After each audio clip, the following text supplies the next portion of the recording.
આગામી 26મી જાન્યુઆરી પ્રજાસત્તાક પર્વની ઉજવણી દિલ્હી ખાતે થશે ત્યારે આ ઉજવણી સમારોહમાં સ્પેશિયલ ગેસ્ટ વિઝિટર તરીકે સુરેન્દ્રનગરના પદ્મશ્રી મુક્તાબેન ડગલીને નિમંત્રણ આપવામાં આવ્યું છે।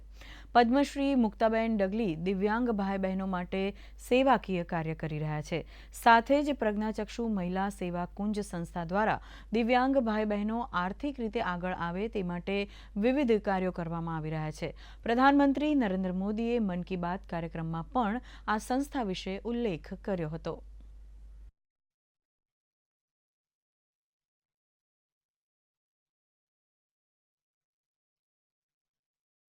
અમારી આ સંસ્થા અંધ ભાઈઓ બહેનોના સર્વાંગી વિકાસના ક્ષેત્રે કાર્ય કરે છે। સુરેન્દ્રનગર, મોરબી, અમદાવાદ અને ઉમરગામ આમ અમારી 4 બ્રાન્ચ છે અને આ ચારેય બ્રાન્ચમાં 800 જેટલા અંધ દીકરા દીકરીઓને રહેવા, જમવાની, શિક્ષણ અને મેડિકલ અને વોકેશનલ ટ્રેનિંગની તમામ પ્રકારની સુવિધાઓ વિનામૂલ્યે પૂરી પાડવામાં આવે છે અને તે સમાજમાં ઉન્નત મસ્તકે જીવી શકે અને પોતાના પગભર થઈ શકે એવા પ્રયત્ન આ સંસ્થા દ્વારા કરવામાં આવે છે।